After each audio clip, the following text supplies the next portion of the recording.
చాలా మందికి ఒక అనుమానం అయితే ఉంది. ఏంటంటే, మన ఇంట్లో శివలింగం అనేది ఉండొచ్చా? లేదా? ఒకవేళ శివలింగం ఉంటే దానికి రోజు అభిషేకం చేయాలా? ఒకవేళ అభిషేకం చేయకపోతే మనకేమన్నా కీడేమన్నా శంకిచ్చిద్దా? అని జెప్పేసి ఒక అపోహ అయితే ఉంది. అసలు శివలింగం గురించి శివపురాణం ఏం చెప్తుందంటే, శ్మశానంలోనే ఒక శివలింగం ఉంటుంది. మనకు పరమశివుడు శ్మశానంలోనే సంచరిస్తా ఉంటాడు. ఎందుకంటే, ఆ భూత ప్రేత ఆత్మలనేవి ఊర్లోకి రాకుండా సంరక్షిస్తా ఉంటారనమాట. సో, అందుకని జెప్పేసి శ్మశానంలో శివలింగం ఉంటుంది. శ్మశానంలోనే శివలింగం ఉన్నప్పుడు ఇంట్లో ఉంటే ఏమైంది? మనం ప్రతి ఇంట్లో బొటనవేలినంత శివలింగం అయితే ఉంచుకోవాలి. ఆ శివుడి ఆజ్ఞ లేనిదే చేయమైనకూడదని జెప్పి అంటా ఉంటారు గదా! సో, అందుకని జెప్పి మన ఇంట్లో శివలింగం పెట్టుకోవడం అనేది ఎంతో మంచిదనమాట.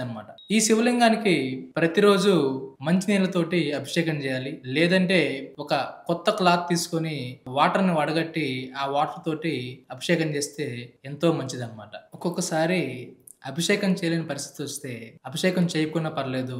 కానీ మనం అభిషేకం చేసినప్పుడు మాత్రం మృత్యుంజయాయ అని గాని, లేదంటే ఓం నమః శివాయ అని గాని జపిస్తా చేస్తే మనకు మంచి ఫలితాలనేవి వస్తాయన్నమాట. ఎవరు బడితే వాళ్ళు ఏది బడితే అది మాట్లాడుతా ఉంటారు.